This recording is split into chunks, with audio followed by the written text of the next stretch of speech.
প্রিয় ভিউয়ার্স, আসসালামু আলাইকুম। বিগত 2024 সালের পবিত্র হজ ব্রত পালনের যে অভিজ্ঞতা আপনাদের সাথে শেয়ার করছিলাম, তার আজকের সপ্তম পর্বে আপনাদেরকে আমন্ত্রণ জানাচ্ছি। প্রিয় ভিউয়ার্স, 8 জিলহজ মধ্যরাতে আমরা আরাফাতের ময়দানে এসে তাঁবুতে ইতিমধ্যে অবস্থান নিয়েছি। আরাফাতের ময়দানে উপস্থিত হওয়াটা একটি ফরজ কাজ। আরাফার দিন ফজরের নামাজের পর থেকে উচ্চস্বরে অন্ততপক্ষে একবার করে তাকবীরে তাশরিক পাঠ করা প্রয়োজন।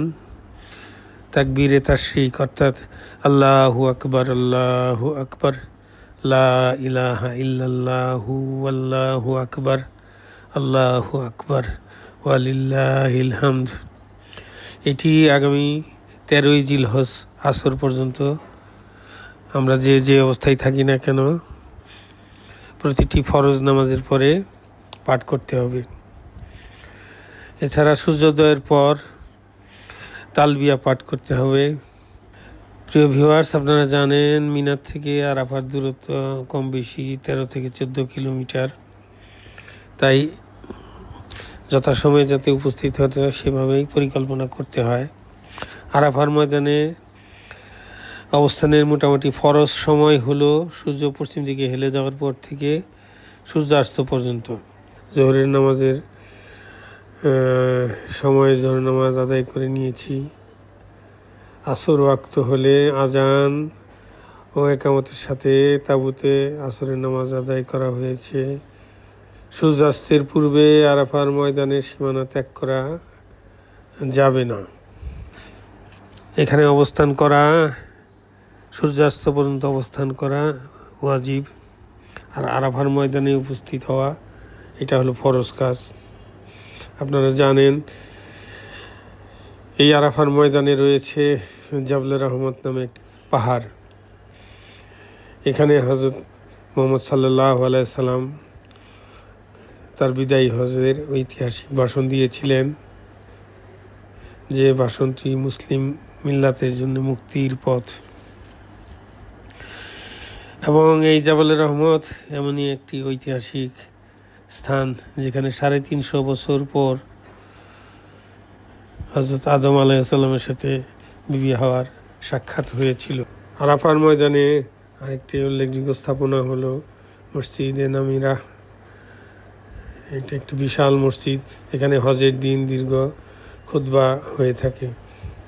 প্রিয় ভিউয়ার্স, আরাফার ময়দানে অবস্থান করার কারণ হলো বান্দাকে কথা আল্লাহ তাআলা স্মরণ করিয়ে দেন যে সৃষ্টির শুরুতেই এই উপত্যকায় প্রথম রুহসমূহ মানে আমাদের রুহ শপথ অনুষ্ঠানে অংশগ্রহণ করেছিল।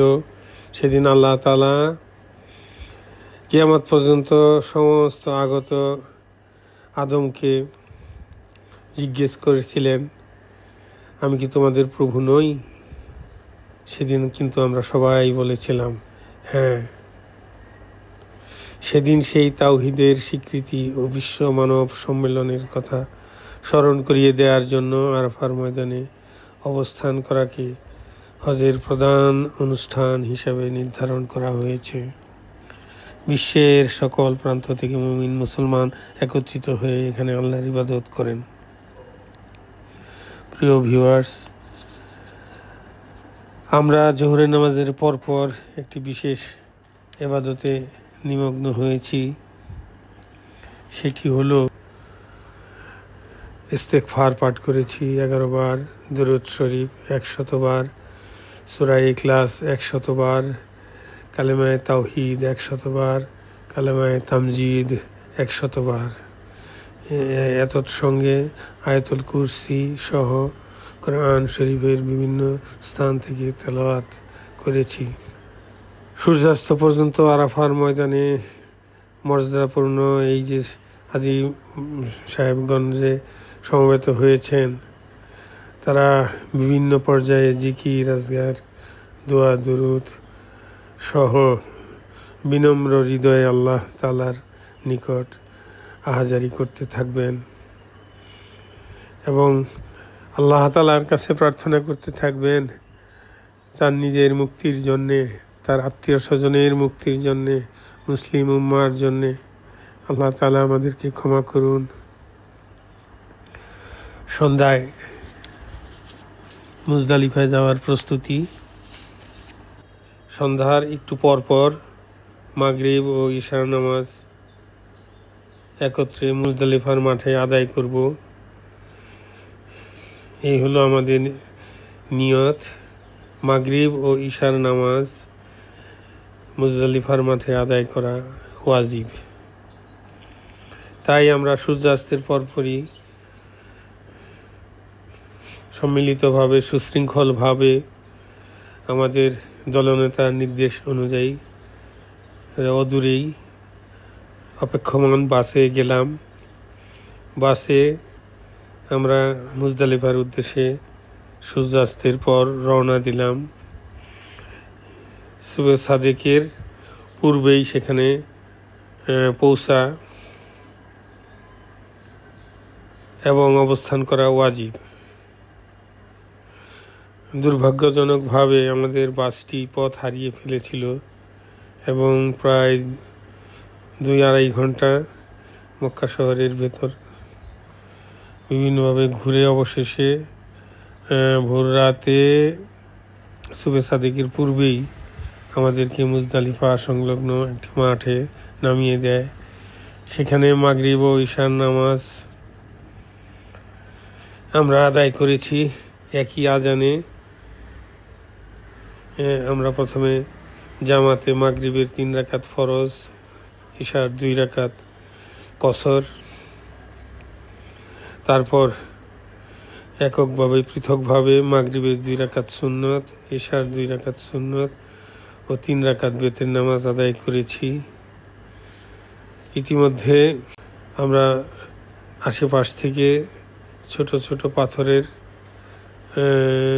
মটর দানা সমপরিমাণ পাথর সংগ্রহ করেছি। 70টি পাথর সংগ্রহ করে তা ধুয়ে সঙ্গে আনা ছোট ব্যাগে জমা করে রাখলাম।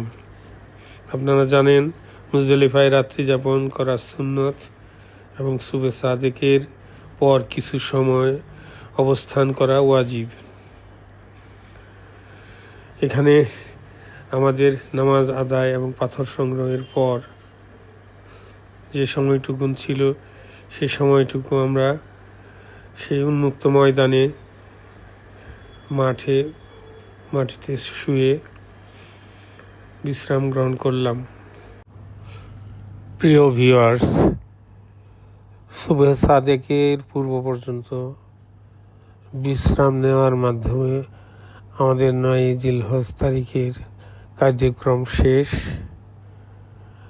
এরপর 10 জিলহজ তারিখের কার্যক্রম পরবর্তী পর্বে আপনাদের সামনে উপস্থাপন করব ইনশাল্লাহ।